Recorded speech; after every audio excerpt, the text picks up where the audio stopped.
प्यारे विद्यार्थियों, कक्षा 8 की इंग्लिश क्लास में आप सभी का स्वागत है। आज हम करें how the camel got its hump lesson के क्वेश्चन आंसर। और इससे पहले हमने इस लेसन की कंप्लीट समरी की है। और अगर आपने वो क्लास नहीं देखे है तो उन दोनों क्लास का आपको लिंक इस वीडियो के डिस्क्रिप्शन बॉक्स में मिल जाएगा, जहां से आप वो दोनों क्लास देख सकते हैं। पहले हम करें पार्ट 1 के question answer. Question number 1, what task do you think were assigned to the dog and the ox? आपके विचार में कुत्ते और बैल को कौन कौन से कार्य सौंपे गए थे? Answer, the dog was assigned the task of the carrying the sticks and the ox was assigned the task of plowing in the field. कुत्ते को कौन सा काम सौंपा गया था? लकड़ी उठाने का। और बैल को खेत में हल चलाने का काम सौंपा गया था। कुत्ते को लकड़ी उठाने का काम सौंपा गया था और बैल को खेत में हल चलाने का काम सौंपा गया था। Question number 2, why did the camel live in the middle of the dessert? ऊंट मरुस्थल के बीच में क्यों रहता था? He lived in the middle of the desert because he did not want to work. वह मरुस्थल के मध्य में इसलिए रहता था क्योंकि वो कोई काम नहीं करना चाहता था। Question number 3,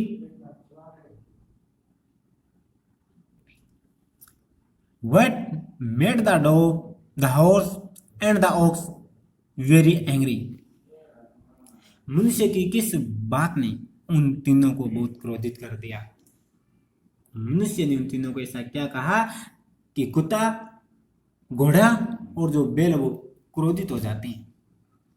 answer, man told the dog, the horse and the ox to work double time to make up for the work not done by the camel. मनुष्य कहता है कि ऊंट ने 3 दिनों से कोई काम नहीं किया है और उसके काम की कमी को पूरा करने के लिए तुम तीनों को डबल काम करना है। और इस बात ने उन तीनों को बहुत क्रोधित कर दिया। मनुष्य क्या कहता है उन तीनों को कि ऊंट ने 3 दिनों से कोई काम नहीं किया है और उसके काम की कमी को पूरा करने के लिए तुम्हें डबल काम करना है, दुगना काम करना है। और इस बात ने उन तीनों को बहुत क्रोधित कर दिया।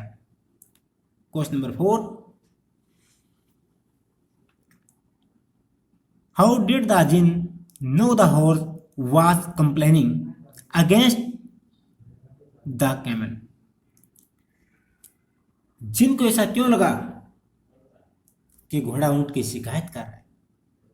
Answer, the mention about the long legs and the long neck about the idle animal. Thus Jane knew that the horse was complaining against the camel. घोड़ा कामचोर, पशु की लंबी टांगों और उसकी लंबी गर्दन का वर्णन कर रहा है। और इस बात से जिनको पता चल जाता है कि घोड़ा ऊंट की शिकायत कर रहा है। घोड़ा जिन से क्या कहता है कि आपके मरुस्थल में एक लंबी टांग वाला और लंबी गर्दन वाला प्राणी रहता है। और इस बात से जिन समझ जाता है कि घोड़ा ऊंट की शिकायत कर रहा है। बच्चों, आपके जितने भी साथी हैं उनको भी ये क्लास भेजने का प्रयास कीजिए ताकि वो भी पढ़ सके, उनकी भी पढ़ाई खराब ना हो। अब हम पार्ट 2 के क्वेश्चन आंसर कर रहे हैं। Question number 1, the camel was looking at his own reflection in the pool. What does it suggest to you about the camel? ऊंट क्या करता है? पानी में अपनी परछाई देख रहा है। और आपको इस बात से क्या पता चलता है? It shows that the camel loved his beautiful body and was proud of it. इस बात से हमें पता चलता है कि ऊंट अपने शरीर से बहुत प्यार करता है और वह इस पर गर्व करता है। क्वेश्चन क्या है? The camel was looking at his own reflection in the pool, what does it suggest to you about the camel? ऊंट पानी में अपनी परछाई देख रहा है। आप इस बात से क्या समझते हैं? आपको इस बात से क्या पता चलता है? हमें इस बात से पता चलता है कि ऊंट अपने सुंदर शरीर से बहुत प्यार करता है और वह इस पर गर्व करता है। उसे अपने शरीर पर गर्व है। Question number second, the camel said hump repeatedly, how did it affect him? ऊंट बार बार हम्प शब्द कहता है और उसका यानी ऊंट है वो बार बार हम्प शब्द कहता है और उसका इस पर क्या प्रभाव पड़ता है? Answer, the camel said hump repeatedly as a result of this the jinn rest a big hump on his back. ऊंट बार बार हम्प शब्द कहता है, इसका प्रभाव ये होता है कि उसकी पीठ पर क्या है, एक लंबा बड़ा कुपड़ बन जाता है। क्वेश्चन क्या है? The camel said hump repeatedly, how did it affect him? ऊंट बार बार हम शब्द कहता है और इसका उसके शरीर पर क्या प्रभाव पड़ता है? The camel said hump repeatedly as a result of this the jinn rest a big hump on his back. क्या होता है? इसका प्रभाव ये होता है कि उसकी पीठ पर एक बड़ा कुबड़ बन जाता है, एक बड़ा कुबड़ ऊपर आता है। क्वेश्चन नंबर 3,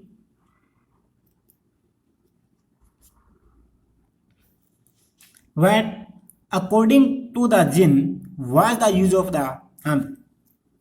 जिन के अनुसार उसकी कुबड़ का क्या लाभ है? Answer, according to the jinn the hump was useful for the camel. के जिन के अनुसार ऊंट के लिए इसकी जो कुबड़ वो उपयोगी है। He could store his food in the hump and could walk for many days without eating any food।